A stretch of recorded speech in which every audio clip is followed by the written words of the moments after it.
Hello दोस्तों, नमस्कार। मैं शिवम एक बार फिर से आपका स्वागत करता हूं आपके अपने यूट्यूब चैनल बीएचयू वाले पे। जैसा कि आप सबको पता है, जेएनयू ने कल रात को और बीएचयू ने आज दोपहर में अपना रिजल्ट जारी कर दिया।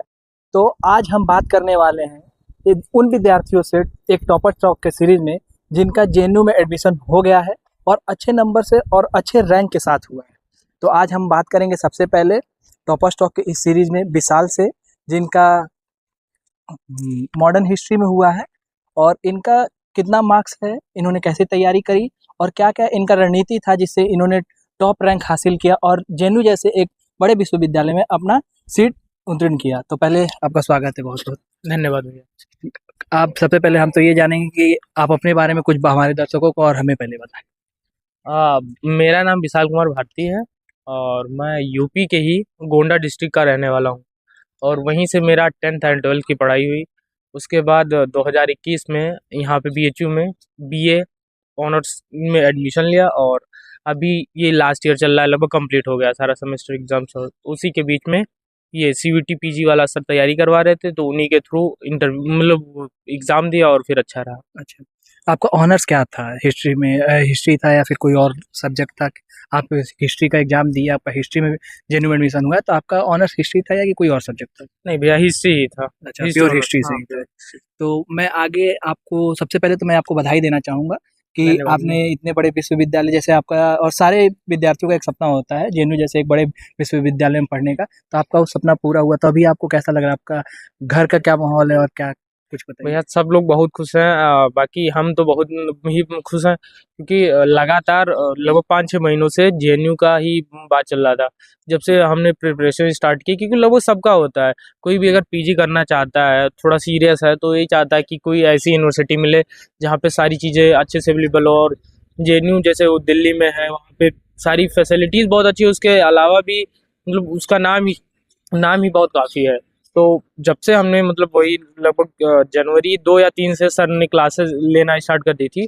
उसके बाद से ही हम लोग लगातार मतलब जेएनयू का अपना वो सपना रहा कि नहीं जेएनयू चाहिए, किसी भी तरह जेएनयू चाहिए। तो लगातार मेहनत किया और भैया कल जब रात में आया रिजल्ट, मतलब वही सुबह लगभग 12:10 पे आया था। जब देखे जो उसमें लिखा था कि यू आर सिलेक्टेड, मतलब तो बड़ा भी खुश हुए, बहुत ज़्यादा अच्छा लगा भैया, अब क्या ही बोले। उसमें एक्सप्लेन नहीं कर सकते वर्ड्स में कितना ही ज़्यादा हैप्पी थे। और जी, घर वाले भी बहुत इससे प्रसन्न हुए हैं। बाकी दोस्तों को, आप लोग और जो भी जिनको भी बताया, सब लोग बहुत खुश थे जी, और सर को भी बहुत-बहुत उसके लिए धन्यवाद, क्योंकि वो बहुत मेहनत किया हम लोगों के साथ। जी।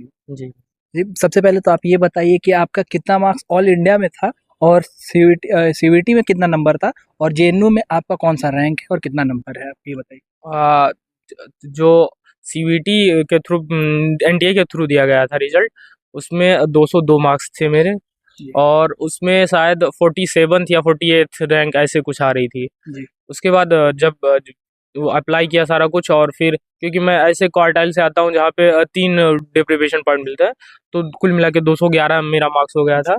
और उसके बाद जब मतलब अभी जेएनयू ने रिजल्ट जारी किया, तो ओवरऑल जो जनरल से रैंकिंग थी 32 थी और उसके अलावा जो कैटेगरी रैंकिंग सेकंड थी, अच्छा। एससी कैटेगरी से। तो आपको एक बार फिर से बहुत-बहुत बधाई।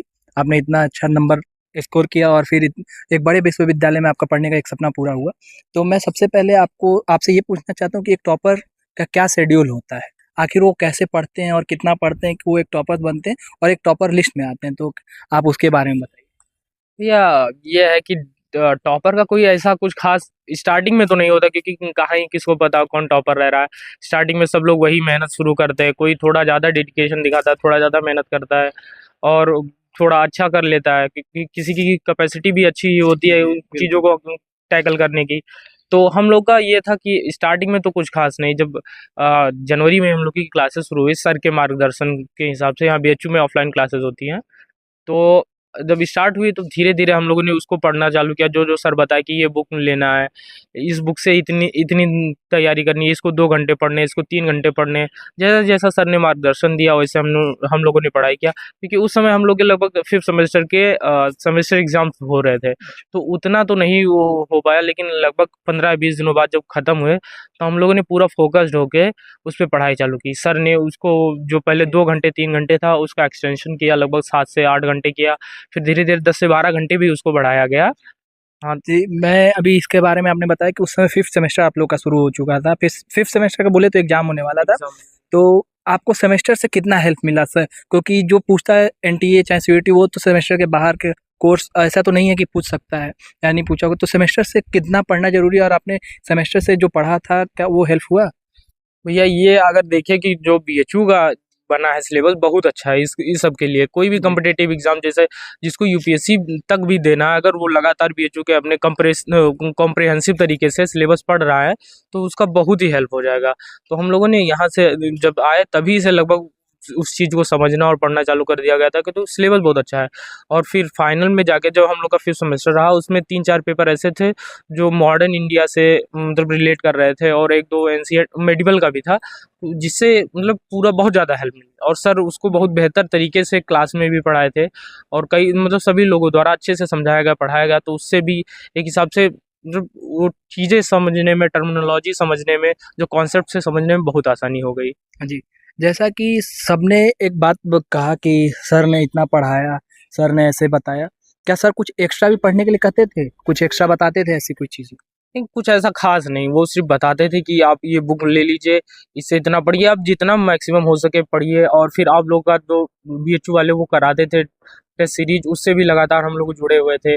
उसके अलावा टेलीग्राम पे भी क्विज बीएचयू वाले की टीम कराती थी, तो उससे भी जुड़े हुए थे। तो वही सब चीज़, कुछ एक्स्ट्रा कुछ नहीं बोले सर। बोले सिर्फ आप 1 बुक 2 बुक, जैसे आर्या थी एक, जी। और या तो किरण पब्लिकेशन की बोले थे, और उसके अलावा एजीपी का था जो प्रीवियस ईयर आता है नेट जेआरएफ वाला, तो उसका बोले थे कि कुछ कुछ क्वेश्चन करते रहिए, क्योंकि जी, उससे भी, क्योंकि सेम ही संस्था कराती है, एनटीए कराती है, तो जी। उससे भी बहुत सारे क्वेश्चन उठ सकते हैं, और बहुत सारे क्वेश्चन आए भी जो प्रीवियस ईयर के थे डायरेक्टली। अब की बार हम लोगों के पेपर में वो क्वेश्चन आए वो थे। क्वेश्चन पूछे। जी। जैसे आपने बुक्स के बारे में बताई कि सर ने बोला था कि आर्या, किरण पब्लिकेशन ऐसी बुक।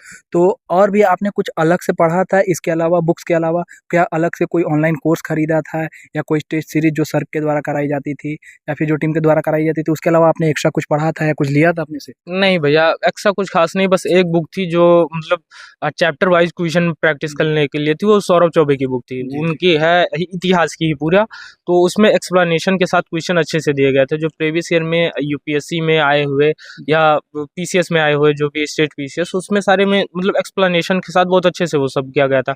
और वो बुक ऑथेंटिक है, और उसमें मतलब लगभग जो आंसर्स हैं उसको एकदम अच्छे से माना गया है, और एनटीए भी उसको मान लेता है। तो उससे हम लोग तैयारी किए थे वही लास्ट डेज में, कि अच्छा। क्वेश्चन करते रहिए, एक्सप्लेनेशन पढ़ते रहिए। उससे पहले तो आर्या, और फिर वही एजीपी अपनी, जी। वही 2-3 बुक्स। जैसा कि आपके आने वाले छोटे भाई-बहन हैं, जो इस बार सीयूईटी फी पीजी 2025 में एग्ज़ाम देंगे और जो आपके जूनियर्स हैं, उनको आप क्या राय देना चाहेंगे? क्या आप बताना चाहेंगे? यही है कि अभी से अगर कोई करना चाहता है तैयारी, तो ठीक है, अभी से थोड़ा बहुत सीरियस हो जाए, लेकिन इतना ज़रूरी नहीं है। सीरियसनेस उनका वही 2-3 मंथ अगर अच्छे से है, और पूरा एकदम डेडिकेटेड होके दे रहे हैं, तो बहुत अच्छे से। क्योंकि हम लोग को लगभग 2 महीने 10-15 दिन का समय मिला था, जिसमें हमारे सेमेस्टर एग्ज़ाम्स भी हो रहे थे, तो उसके अलावा कई चीज़ें थी साथ में चल रही थी, लेकिन तब भी उतना टाइम इनफ होता है कि आप अच्छे से तैयारी कर लीजिए। हालाँकि अब यहाँ का बीएचयू का या फिर कहीं भी कोई भी यूनिवर्सिटी है, लगभग सबका सिलेबस सेम बहुत ही। हाँ, सिलेबस बहुत अच्छा है, तो उसको पढ़ते रहिए, उसको चीज़ों को रिवीज़न करते रहिए, उसको जी, ना भूलिए, वो पक्का हेल्प करेगा। जी। मैं एक चीज़ और आपसे आगे पूछना चाहूँगा ग्रुप स्टडी को लेके। ग्रुप स्टडी कितना मायने रखता है और आपने क्या ग्रुप स्टडी किया था? भैया अब देखिए, सबसे पहले किस सर की क्लासेस होती, तो उसमें भी एक ग्रुप टाइम माहौल था। ऐसा नहीं कि कुछ क्लासेस थी वो आते थे लेक्चर देते थे, ऐसा नहीं होता था। सर की क्लासेस पहले तो कुछ कुछ बताया थोड़ा बहुत, लेकिन फिर उन्होंने सिर्फ क्वेश्चन पूछना और क्वेश्चन पे डिस्कशन करना चालू किया, तो वो एक तरफ से ग्रुप स्टडी टाइप हुआ। जी, उसके अलावा हम लोग जैसे 2-3 लोग हैं, जैसे आप जानते ही ऑल इंडिया रैंक 1 जो है वेंकट, बैंक। और फिर कुंदन, जिनका भी बहुत अच्छा मार्क्स रहा। उसके अलावा और 2-3 लोग थे, तो हम लोग का एक ग्रुप था। उसमें हम लोग सारी चीज़ें डिस्कस किया करते थे। व्हाट्सएप ग्रुप बना था, प्लस हम लोग साथ में भी पढ़ते भी थे, और उसमें कंपटीशन था, लेकिन बहुत हेल्दी कंपटीशन था। कुछ भी चीज़ अगर मुझे नहीं आती थी वो मुझे बता देता था, उसके अलावा उसको जो उस चीज़ पे आ रही थी एक्स्ट्रा चीज़ें वो भी बता देता था।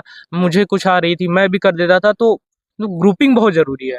जी, लास्ट डेज में वो स्ट्रेस से बच सकते हैं अगर ग्रुपिंग आपका है। कोई भी मेंटल मतलब उससे एकदम परेशानी नहीं होगी, क्योंकि आपको पता है कि ठीक है, दोस्त है, पढ़ रहा है, थोड़ा बहुत हेल्प हो जाता है। और कभी-कभी अगर ऐसा लगता भी है कि थकान हो रही है, थकावट हो रही है, तो उससे मतलब थोड़ा बहुत बात कर लीजिए तो अच्छा लगने लगता है। जी। तो ग्रुप हेल्प्स करते हैं। जी, बिल्कुल ग्रुप स्टडी बहुत हेल्पफुल होता है।